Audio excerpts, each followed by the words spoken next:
নমস্কার, দিয়ে দিচ্ছি স্বাদমতো নুন। এবার দিয়ে দিচ্ছি নারকেল বাটা। এখানে সাদা সর্ষে, কালো সর্ষে আর কাঁচা লঙ্কা নিয়েছি, আমি বেটে নেব। এবার দিয়ে দিচ্ছি কাজু বাদাম বাটা।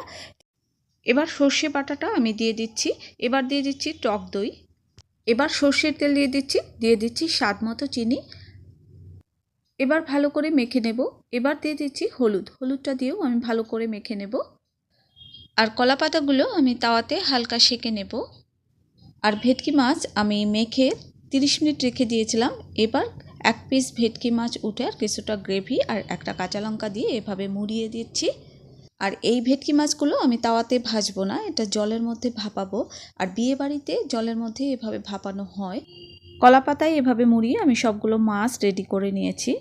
কড়াইতে জল দিয়ে স্ট্যান্ড বসিয়ে দিয়েছি। এবার ভেটকি মাছের থালাটা বসিয়ে দিয়ে ঢাকা দিয়ে 20 থেকে 25 মিনিট ভাপালেই তৈরি হয়ে যাবে ভেটকি মাছের পাতুরি।